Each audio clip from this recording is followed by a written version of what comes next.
2026 বিশ্বকাপ বাছাইয়ে গত মার্চে উরুগুয়ে ও ব্রাজিলের বিপক্ষে দুটি ম্যাচ খেলেছে আর্জেন্টিনা। চোটের কারণেই ওই ম্যাচ দুটির দলে ছিলেন না লিওনেল মেসি।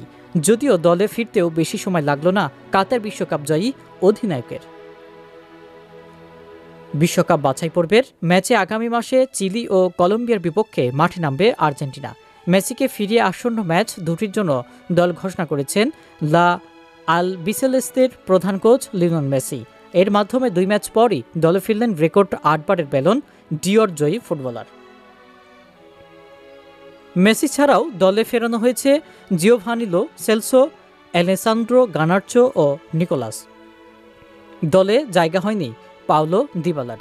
ইনজুরির কারণে সবশেষ দুটি ম্যাচে দলে ছিলেন না এই ফরোয়ার্ড। নিজেদের পরবর্তী ম্যাচে আগামী 5 জুন চিলির আতিথেয়তা নেবে আর্জেন্টিনা। 10 জুন ঘরের মাঠে কলম্বিয়ার বিপক্ষে খেলবে তারা। ল্যাটিন আমেরিকার প্রথম দল হিসেবে 2026 বিশ্বকাপের মূল পর্বের টিকিট কেটেছে আর্জেন্টিনা। 31 পয়েন্ট নিয়ে এই অঞ্চলের টেবিলের শীর্ষে অবস্থান করছে ডিফেন্ডিং চ্যাম্পিয়নরা। 14 ম্যাচে 10 জয় এবং 1 ড্র তাদের সঙ্গী। 23 পয়েন্ট নিয়ে 2 আছে ইকুয়েডর। সামান্য 21 পয়েন্ট নিয়ে 3 ও 4-এ অবস্থান করছে যথাক্রমে উরুগুয়ে ও ব্রাজিল।